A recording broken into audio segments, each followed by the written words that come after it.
আপনারা দেখছেন দিগন্ত খবর। জানিয়ে দেব আজকের পশ্চিমবঙ্গ দেশ বিদেশের বাছাই করা গুরুত্বপূর্ণ তাজা সংবাদ। শুরুতেই হেডলাইন্স। এনাফ ইজ এনাফ, ধরে নিন এটাই আপনার শেষ বক্তব্য। বিধানসভায় হুমায়ুনকে চরম হুঁশিয়ারি মুখ্যমন্ত্রীর। সংরক্ষণ কমিয়ে ওবিসিদের সঙ্গে বঞ্চনা, ওবিসি বিলের বিরোধিতায় আইএসএফ বিধায়ক নওশাদ সিদ্দিকী। বিধানসভায় পাশ হয়ে গেল গুন্ডা দমন বিল, পক্ষে ভোট দিলেন 176 বিধায়ক। এখনই বিধানসভায় আনা হচ্ছে না ইউসিসি বিল, উচ্চ পর্যায়ের কমিটি গঠিত হবে, সুপারিশ অনুযায়ী সিদ্ধান্ত গ্রহণ। কালির পর দোয়াত মমতাও জেলে যাবেন, বিধানসভায় বড় কথা বলে দিলেন শুভেন্দু। দাঙ্গাবাজদের ভিটেমাটি বেচে ক্ষতিপূরণ আদায় হবে, আইনের অপপ্রয়োগ করব না, গুন্ডা বিলের আলোচনায় মুখ্যমন্ত্রী। অভিষেকের বাড়িতে অত রাতে কেন তল্লাশি, প্রশ্ন বিচারপতির। ঘটনার সিসি ক্যামেরার ফুটেজ সংরক্ষণের নির্দেশ হাইকোর্টের। 1 জুলাই থেকে বাংলায় নতুন যুগের সূচনা, শুরু হচ্ছে 125 দিনের ভিভিজি রামজি প্রকল্প। এটাই ওর শেষ বক্তব্য, মুখ্যমন্ত্রীর নজিরবিহীন হুঁশিয়ারির জবাবে কি বললেন হুমায়ুন কবির। হালকা লাগছে, তৃণমূলের পতন এবং বিজেপির সরকার গড়ায় মাথা মুড়লেন 5 মূর্তি, এগরায় গণমুণ্ডন কর্মসূচি। 21শে জুলাইয়ের মঞ্চের জন্য মাপজোকের সময় আটকানো হয় রাস্তা, কুণাল দোলাদের বিরুদ্ধে এফআইআর করা হচ্ছে তলব। আমাদেরকে যখন কেউ অন্যরকম ট্রিটমেন্ট করতে চায় আমি তাকে রেয়াত করি না, আর করবও না, হুমায়ুন কবির। তোলাবাজির অভিযোগে গ্রেপ্তার হয়েছিলেন 6 ঘন্টার মধ্যেই জামিন ফিরহাদ ঘনিষ্ঠ প্রাক্তন কাউন্সিলরের। ফিরহাদ কলম হলে দোয়াত্ত মমতা, তারাতলা কাণ্ডে কল্যাণের কালী কটাক্ষে পাল্টা বান মুখ্যমন্ত্রী। তৃণমূলের হার ভালোই হয়েছে, বিস্ফোরক পোস্ট কুণাল ঘোষের, রাজনৈতিক মহলে তোলপাড়। ইউসিসি নিয়ে তোলপাড়, মুসলিম সম্প্রদায়ের নিশানায় কি নয়া আইন, মুখ খুললেন ইমাম। রাস্তায় ফিতে নিয়ে মাপবেন, মামার বাড়ি নাকি, বিধানসভায় কুণালকে নজিরবিহীন তোপ মুখ্যমন্ত্রী শুভেন্দুর। ওটা সর্বভারতীয় নেই, এখন কালীঘাট তৃণমূল, বিধানসভায় শুনতে হলো শোভনদেবকে, রাখলেন না বক্তব্য। ওবিসি সংশোধনী বিলে ভোটদানে বিরত ঋতম তৃণমূল, বিধানসভা থেকে বেরোলেন সন্দীপন শিউলি। নৈবেদ্য চুরির পর এবার ভোট চুরি, রাম মন্দির ইস্যুতে বিজেপিকে তীব্র আক্রমণ অখিলেশ যাদবের। ডোমকল থেকে একজন ভদ্রলোক জিতে এসেছেন, বিধানসভায় সিপিএম বিধায়ক মোস্তাফিজুরের প্রশংসায় শুভেন্দু। তারাতলা কাণ্ডে তোলপাড়ের মধ্যেই কলকাতায় ফের ভাঙল বাড়ি আটকে একাধিক। 1 জুলাই ব্যাংক অ্যাকাউন্টে ঢুকবে 3000 টাকা, আপনার নাম তালিকায় আছে কিনা 1 মিনিটে মোবাইল ফোনে চেক করুন। কোনো ভুল করেনি, শুভেন্দুর হুঁশিয়ারির পরেও সুর চড়ালেন হুমায়ুন। মধ্যবিত্তের পকেটে স্বস্তি, জুলাইয়ের শুরুতেই সস্তা হচ্ছে রান্নার গ্যাস, বড় সুখবর দিল মন্ত্রক। মৃত্যুকে ভয় পাই না, এবছরই ফিরছি, ভারতের মাটি থেকে হাসিনা হুঙ্কার দিতেই থরথর কাঁপছে বাংলাদেশ। 12,000-এর বেতনে 25 লাখের ফ্ল্যাট, রাম মন্দিরের চোর লবকুশের সম্পত্তি দেখে থ পুলিশ। আয়ুষ্মান ভারতের ফর্ম ফিল-আপে কী কী ডকুমেন্ট লাগছে জেনে নিন বিস্তারিত। এতক্ষণ শুনছিলেন সংবাদ শিরোনাম, এখন আসছি বিস্তারিত খবরে। গত 26শে জুন বিকেলে রেজিনগরের কাশীপুরে একটি দলীয় সভায় বিজেপি নেত্রী অনামিকা ঘোষ ও বিজেপির নির্বাচনী সাফল্যকে কটাক্ষ করেন হুমায়ুন। শুভেন্দু অধিকারীর উদ্দেশ্যে সেখানে নওদার বিধায়ককে বলতে শোনা যায়, মুর্শিদাবাদে আস্ফালনটা একটু কম করবেন, আমি যেদিন ময়দানে মুসলমানদের নিয়ে নেমে যাব না সেদিন এমন শাটাভাঙা মার শুরু করবে যে আপনাদের পতাকা বহন করার লোক থাকবে না। বহরমপুর সেন্ট্রাল জেলের ধারণ ক্ষমতার তোয়াক্কা না করে লাখে লাখে মানুষকে রাস্তায় নামিয়ে জেল ভরার ও আইন নিজের হাতে নেওয়ার হুমকিও দেন তিনি। এমনকি মাথা গরম হলে এসপি বা চিফ মিনিস্টার কাউকেই তোয়াক্কা না করার বার্তা দেন হুমায়ুন। দ্বিতীয়, গত 8 তারিখ শক্তিপুরের দোয়ারাঘাটে নিজের ভাইপোর গ্রেপ্তারির প্রসঙ্গে স্থানীয় ওসির বিরুদ্ধে চরম আক্রমণাত্মক ও অশালীন ভাষা প্রয়োগ করেন বিধায়ক। ওসির 14 পুরুষের নাম ভুলিয়ে দেওয়ার হুমকি দেওয়ার পাশাপাশি 10,000 লোক নিয়ে থানা ঘেরাও করে ওসিকে কলার ধরে বার করার হুঁশিয়ারি দেন তিনি। হুমায়ুন কবিরের এই দুই বয়ান পেশ করার পর মুখ্যমন্ত্রী শুভেন্দু অধিকারী কড়া সুরে বলেন, এনাফ ইজ এনাফ। এই ধরনের লোককে সবক শেখানোর সময় এসে গেছে। প্রাক্তন মুখ্যমন্ত্রীর প্রসঙ্গ টেনে তিনি বলেন, আপনাকে পরিষ্কার বলছি, মমতা বন্দ্যোপাধ্যায় এখন মুখ্যমন্ত্রী নন। আপনি দুর্বল মুখ্যমন্ত্রী পেয়ে এতদিন যা খুশি করেছেন, যা খুশি বলেছেন, কিন্তু এখন আর তা চলবে না। মুখ্যমন্ত্রী জানান, ইতিমধ্যেই হুমায়ুনের বিরুদ্ধে ভারতীয় ন্যায় সংহিতার বিএনএসের একাধিক ধারা মিলিয়ে 2টি সুনির্দিষ্ট এফআইআর দায়ের করা হয়েছে। হুমায়ুন কবির কেন এমন বেপরোয়া আচরণ করছেন তার রাজনৈতিক ব্যাখ্যাও দেন মুখ্যমন্ত্রী। তিনি দাবি করেন, এর নেপথ্যে 2টি সুনির্দিষ্ট এজেন্ডা রয়েছে। প্রথমত, ভরতপুর, রেজিনগর ও নওদার নির্বাচিত পঞ্চায়েতগুলি ভেঙে গায়ের জোরে নিজেদের দলে টানার চেষ্টা করেও ব্যর্থ হয়েছেন বিধায়ক। দ্বিতীয়, রেজিনগর আসনটিতে আগামী 2-3 মাসের মধ্যে উপনির্বাচন হতে চলেছে, যেখানে হুমায়ুন তার ছেলেকে জেতাতে মরিয়া। মুখ্যমন্ত্রী অভিযোগ করেন, ওই অঞ্চলের 72% মুসলিম ভোটকে নিজেদের সপক্ষে মেরুকরণ করার জন্যই এই বিপজ্জনক খেলা খেলছেন নওদার বিধায়ক। অতীতে আইন অমান্য করা 3 প্রভাবশালী বাহুবলীর পরিণতির কথা মনে করিয়ে দিয়ে হুমায়ুনকে 25 বার ভেবে কথা বলার পরামর্শ দেন শুভেন্দু। তিনি নাম না করে উদাহরণ দেন সন্দেশখালীর এক নেতার, যে 2024-এর শুরুতে তৎকালীন বিরোধী দলনেতার হাত পা কেটে চামড়া ছাড়ানোর হুমকি দিয়ে আজ শ্রীঘরে। জীবনতলা, ক্যানিং ও ভাঙড়ের এক কুখ্যাত গুন্ডার, যার দাপট আজ তলানিতে।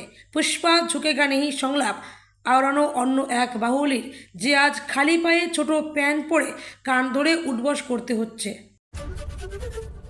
বিধানসভায় ওবিসি সংক্রান্ত জোড়া সংশোধনী বিল পেশ, তৃণমূল জামানার তালিকা বাতিল। ওবিসি সংশোধনী বিল পেশ। বিশেষ সম্প্রদায়কে তোষণের জন্য 113টি জাতি গোষ্ঠীকে তালিকাভুক্ত করা হয়েছিল। বিশেষ সম্প্রদায়কে তোষণের জন্য রাজনৈতিক স্বার্থ ছিল। 1993 সালে 63টি জাতি গোষ্ঠীকে তালিকাভুক্ত করা হয়েছিল। সেই সুপারিশ মেনেই 63টি জাতি গোষ্ঠীকে তালিকায় রাখা হয়েছে। ওবিসি আইন সংশোধনের নেপথ্যে কোনো রাজনৈতিক উদ্দেশ্য নেই। হাইকোর্টের রায়কে সম্মান জানিয়ে ওবিসি আইন সংশোধন বিধানসভায় দাবি অনগ্রসর শ্রেণী কল্যাণ মন্ত্রী গৌরীশঙ্কর ঘোষের। ওবিসি সংক্রান্ত জোড়া সংশোধনী বিল পেশ, বিধানসভায় ভোটাভুটি। ওবিসি বিল নিয়ে ভোটাভুটি চান আইএসএফ বিধায়ক নওশাদ সিদ্দিকী। বিধানসভায় ভোটাভুটিতে অংশ নিল না ঋতব্রত তৃণমূল। ভোটাভুটিতে অংশ না নিয়ে বেরিয়ে গেল ঋতব্রত তৃণমূল। ঋতব্রত শিবিরের বিধায়করা বেরিয়ে গেলেও বসে রইলেন কাজল শেখ, বাইরন বিশ্বাস, মোশাররফ হোসেনরা। বিধানসভা থেকে না বেরোনোয় ঋতব্রত তৃণমূলের 5 বিধায়ককে অভিনন্দন কুণাল ঘোষের। ওবিসি বিলের বিরোধিতা করলেন আইএসএফ বিধায়ক নওশাদ সিদ্দিকী। সংরক্ষণ কমিয়ে ওবিসিদের সঙ্গে বঞ্চনা, ধর্মের ভিত্তিতে সংরক্ষণ না করে গাইডলাইন মেনে করা হোক। কেরল ও তামিলনাড়ু মডেল মেনে চলা উচিত, দাবি নওশাদের। অন্যদিকে সমাজবিরোধী কার্যকলাপের বিরুদ্ধে করা আইন আনছে রাজ্য। আজ বিধানসভায় গুন্ডা দমন বিল পেশ। গুজরাট, উত্তরপ্রদেশের পর পশ্চিমবঙ্গেও গুন্ডা দমনে করা আইন আনছে রাজ্য। আজ the West Bengal public safety and control of anti social activities bill পেশ। ক্ষমতায় এসেই গুন্ডা দমনে করা আইন আনার বার্তা দেন মুখ্যমন্ত্রী। অবশেষে পশ্চিমবঙ্গের বিধানসভায় পাশ হয়ে গেল গুন্ডা দমন বিল। এই বিলের পক্ষে ভোট দিলেন 176 জন বিধায়ক। অন্যদিকে বিপক্ষে ভোট দিলেন 41 জন, আর ভোটদানে বিরত থাকলেন 20 জন বিধায়ক। সরকারি সম্পত্তি নষ্ট করলে গ্রেপ্তার করা হবে, বাজেয়াপ্ত করা হবে সম্পত্তি, কেউ ছাড় পাবে না। বিধানসভায় দাঁড়িয়ে কড়া বার্তা দিলেন মুখ্যমন্ত্রী শুভেন্দু অধিকারী। গুন্ডা দমন বিল নিয়ে বলতে চাইলেন না শোভনদেব, বলা নিয়ে দড়ি টানাটানি কালীঘাট তৃণমূল ও ঋতব্রত তৃণমূলের। বিধানসভায় ধ্বনি ভোট পাশ হলো গুন্ডা দমন বিল। গুন্ডা দমন বিল চালু করার প্রস্তাব দেওয়া হয়েছিল মুখ্যমন্ত্রীর দপ্তর থেকে। আজ দীর্ঘক্ষণ ধরে এই বিল নিয়ে আলোচনা চলে এবং সেই আলোচনার পর অবশেষে হয় ভোটাভুটি। সেই ভোটাভুটিতে দেখা গেল সংখ্যাগরিষ্ঠ বিধায়করা এই বিলের পক্ষে ভোট দিয়েছেন, আর এই বিলের পক্ষে তারা ভোট দেওয়ার ফলে বিধানসভায় পাশ হয়ে গেল গুন্ডা দমন বিল। আজ পাশ হওয়া এই বিলে বলে দেওয়া হয়েছে কারা গুন্ডা। চিহ্নিত করা হয়েছে কারা সমাজ বিরোধী। এছাড়াও তাদের বিরুদ্ধে যথাযথ ব্যবস্থা নেওয়ার পাশাপাশি যদি কোনো ভাঙচুর হয়, অগ্নিসংযোগ হয় বা অন্য কোনোভাবে সরকারি সম্পত্তি নষ্ট করা হয়, তাহলে দোষীদের সম্পত্তি বাজেয়াপ্ত করে সেখান থেকে সেই ক্ষতি পূরণ করার প্রিভিশনও রাখা হয়েছে। ফৌজদারি আইনের সঙ্গে নতুন এই আইনের কী পার্থক্য, সেটাও এদিন তুলে ধরলেন মুখ্যমন্ত্রী শুভেন্দু অধিকারী। তিনি বললেন, দাঙ্গা, বেআইনি সমাবেশ, হিংসাত্মক বিক্ষোভ, সরকারি বেসরকারি সম্পত্তি রক্ষা করা রাষ্ট্রের দায়িত্ব।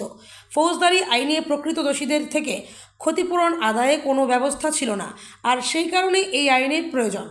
কোনো দাঙ্গাবাজের ঠাঁই নেই, এদিন বিধানসভা থেকে বললেন মুখ্যমন্ত্রী। তিনি বললেন, এই লোকগুলো 6 মাস 8 মাস জেলে থাকবে, তারপর বেরিয়ে আসবে, আবার বুক ফুলিয়ে ঘুরবে, আবার পঞ্চায়েতে লড়বে, আবার ভোট লুট করবে। এই জিনিস বন্ধ করার জন্যই এই আইন। ভিটামাটি ছাড়া করব, কোনো দাঙ্গাবাজের ঠাঁই নেই। আর যার অতীতের রেকর্ড খারাপ থাকবে, যে দলেরই হোক, যে নেতাই হোক, 1 বছর প্রিভেন্টিং অ্যারেস্ট থাকবে।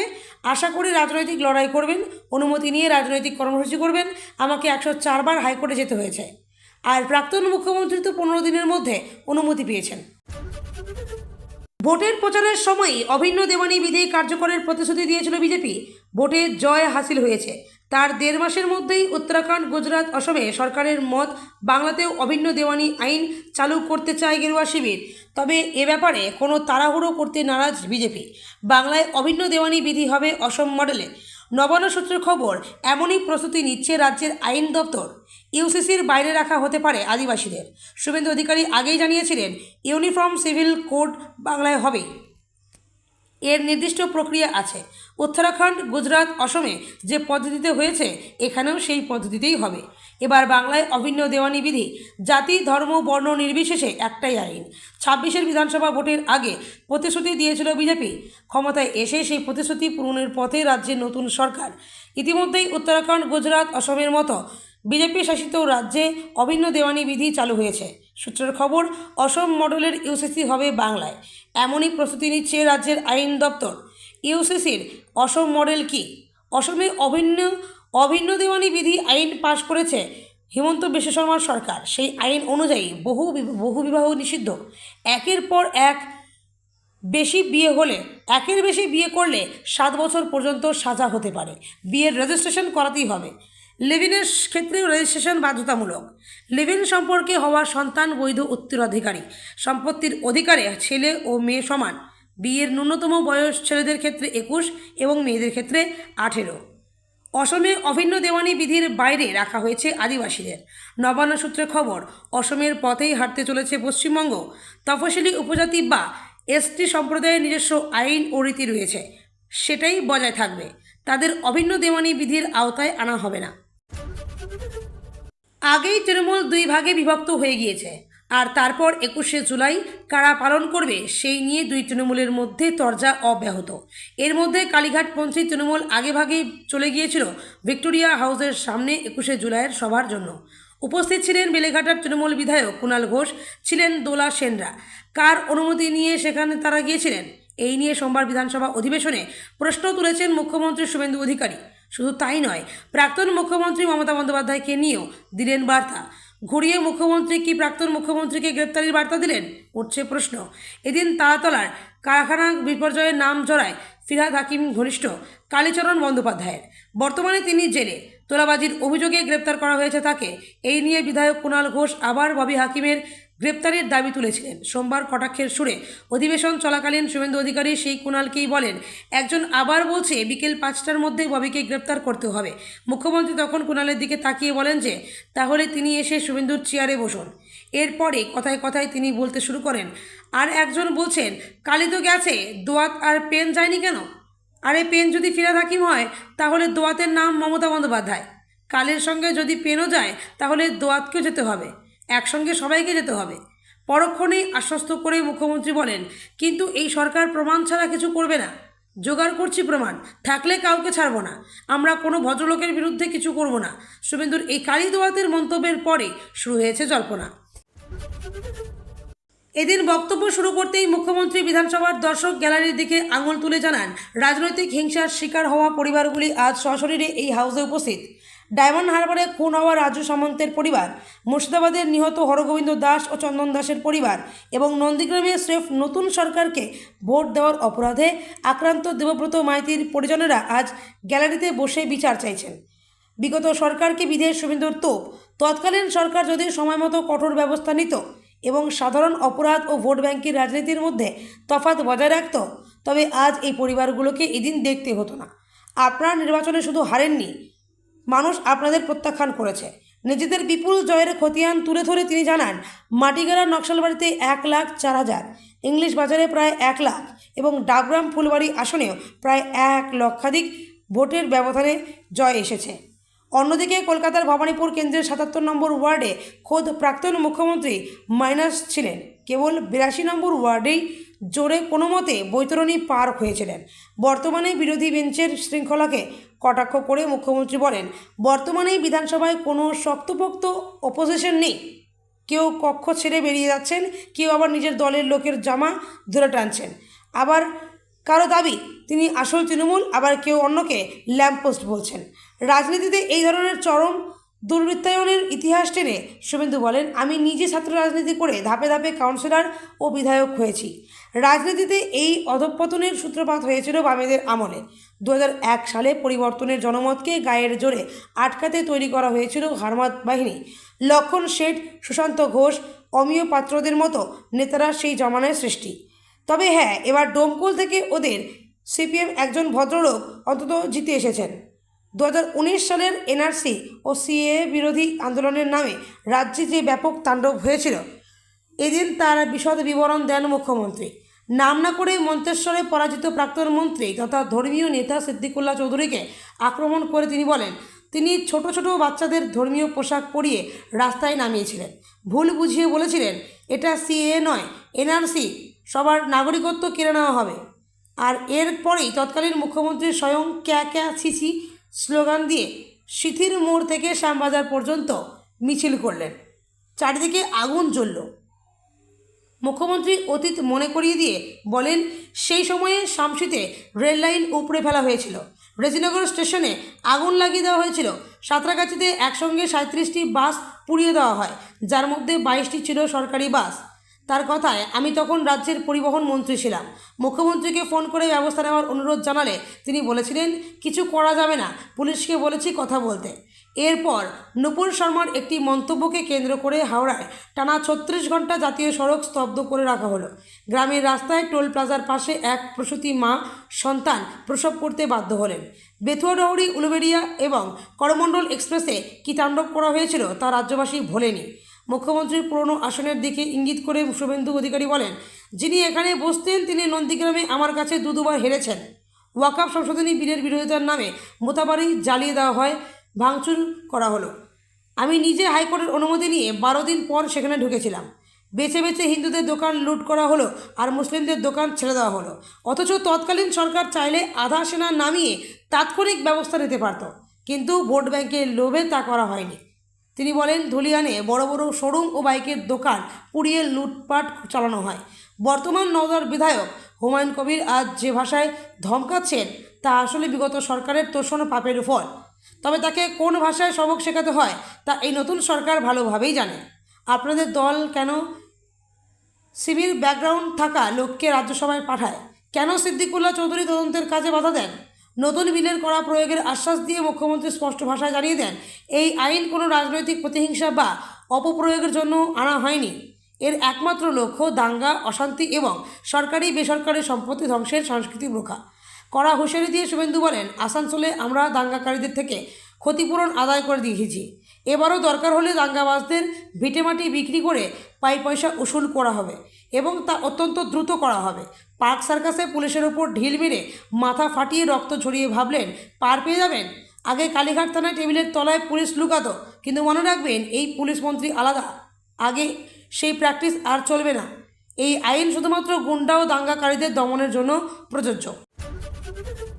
অভিষেক বন্দ্যোপাধ্যায় বাড়িতে গভীর রাতে কেন পুলিশ হানা দিল তা নিয়ে এবার প্রশ্ন হাইকোর্টের। আগামী 4 সপ্তাহে এই বিষয়ে হলফনামা জমা দিয়ে পুলিশকে নিজেদের বক্তব্য জানাতে বলা হয়েছে। তার 2 সপ্তাহের মধ্যে পাল্টা হলফনামা জমার নির্দেশ দেওয়া হয়েছে মামলাকারী পক্ষকেও। অভিষেকের বাড়িতে তল্লাশির সময়ের সিসি ক্যামেরার ফুটেজ এবং অডিও ভিডিও রেকর্ড সংরক্ষণের নির্দেশ দেওয়া হয়েছে পুলিশকে। অভিষেকের আত্মসহায়ক সুমিত রায়ের খোঁজে গত 13 জুন ভোরে সাংসদের কালীঘাটের বাড়িতে হানা দেয় শালবনী থানার পুলিশ। এই অবস্থায় পুলিশের অতি সক্রিয়তার অভিযোগ তুলে হাইকোর্টে মামলা করে তৃণমূল। সোমবার বিচারপতি সৌগত ভট্টাচার্যের বেঞ্চে মামলাটি শুনানির জন্য ওঠে।